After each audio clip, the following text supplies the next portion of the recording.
Hi, my name's Ed Cook. I'm working for Inspire Education. My background is that I studied philosophy and psychology for 5 years, and now what I do is I give talks on memory techniques, on thinking skills, and on ways to revise at schools.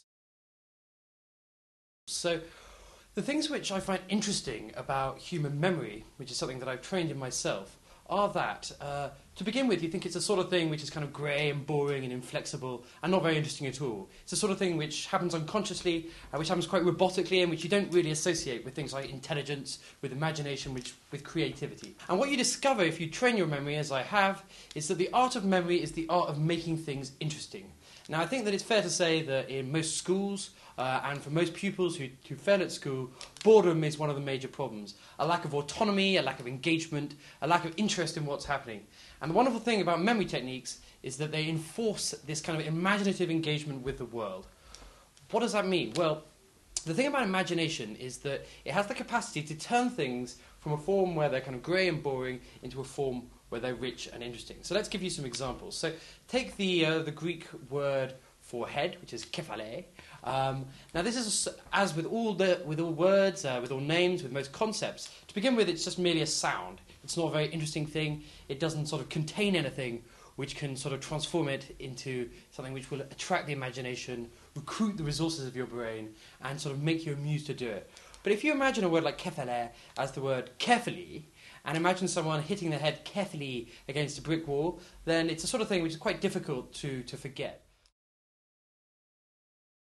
One of the interesting things about human memory is that we are incredibly good at remembering spaces. So you can kind of stroll into someone's house, snoop around for 20 minutes, even if it's an absolutely massive house. Within 20 minutes you can work out where all the rooms are, where the staircases between the rooms are, basically where the windows are in the rooms, what the rooms contain, the arrangement of the furniture, what's on the walls, all this kind of thing. You can remember this very, very quickly. It takes about 20 minutes in a massive house to learn all that information. And if you actually add up how much information is there, you find that there's an absolutely colossal amount of information, the equivalent of kind of a small novel, or a 1,000-digit number, or something like that.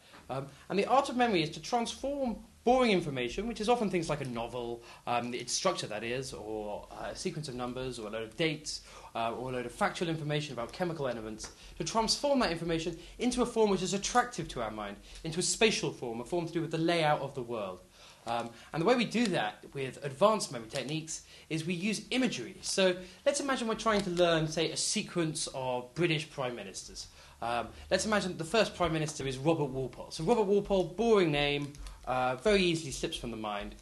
Imagining a robber on a Walpole, and you can just imagine just up here, a robber on a Walpole, that's the sort of thing which can make it more interesting. Follow that with Henry Pelham, who's the third British prime minister after Robert Walpole. And so Henry Pelham, think of a hen pelting hams. Again, it's the sort of thing which transforms mere sounds, mere boring information into a more entertaining form. And so this is what we do with our memory techniques. We take what's boring and we transform it to what's interesting.